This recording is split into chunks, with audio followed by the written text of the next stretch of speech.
It's nice for Lazarus and his family that Lazarus got raised.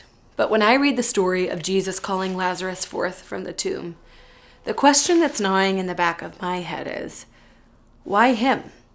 And what about all those other people who stayed in the grave? We see this miracle where Jesus brings the dead back to life. And if he has that power, why do our dead loved ones still die? Why do people still get sick? Why do people still lose their jobs? It's a question about why is there still so much brokenness and sadness in the world? And I think the shortest, most honest answer is, I don't know. This goes back to the question Mary and Martha asked Jesus, not really a question, but a statement. If you'd been here, my brother wouldn't have died. It's the question of why do you let these things happen? How do we hold on to hope when there are, for every one person raised from the dead, there's gajillions who stayed dead? And as I sit with this story and look for the hope, I think what Jesus is offering us here is a promise that what he's doing for Lazarus in this moment, he will one day do for all creation. This is like reaching into the far future and pulling it into the now. It's a sign for us that we will not stay dead, that death doesn't have the final word. Now, what does that look like? When Jesus says earlier in this story, I'm the resurrection and the life, whoever believes in me will never die.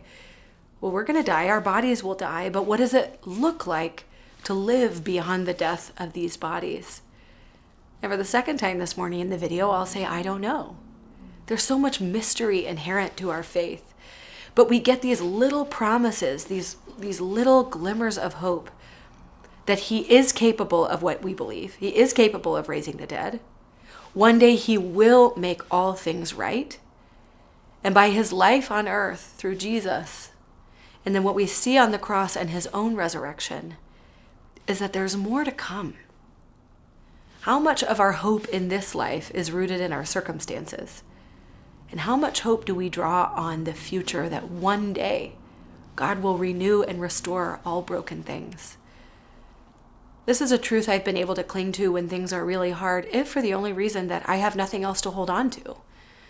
And some of you who are participating right now know what I'm talking about. You're in a place where you have nothing left to hold on to besides the hope that we so desperately believe that Jesus will return and make all things right. We're told in Revelation, he says, behold, I'm making all things new. I will wipe every tear away from every eye. There will be no more sadness and no more gloom.